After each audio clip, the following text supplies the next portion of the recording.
The power of self-confidence. Omar is 36 years old. He lives in a small flat in a busy city. He works every day at a supermarket.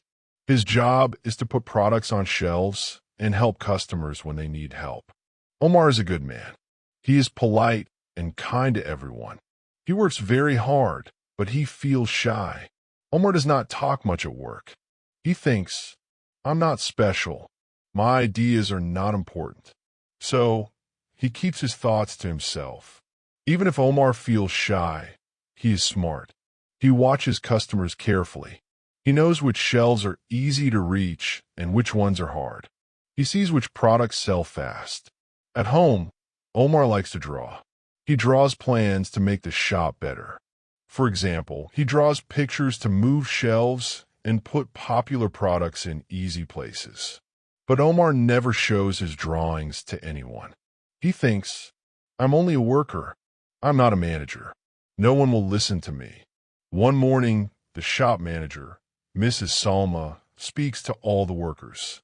She says, "We want new ideas to improve the shop. Please write your ideas on paper and give them to me." Omar feels surprised. He thinks, "This is my chance.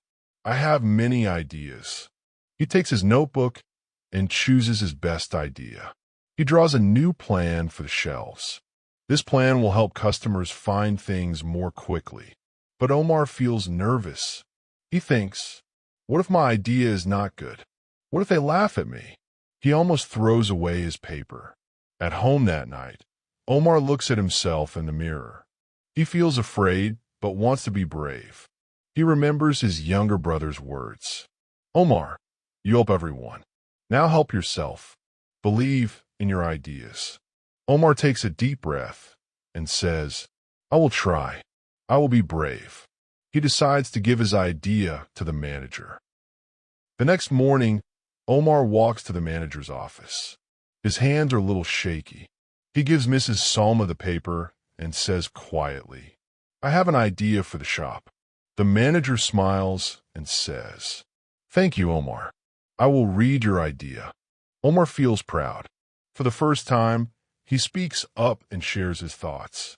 2 weeks later, the manager calls Omar to her office.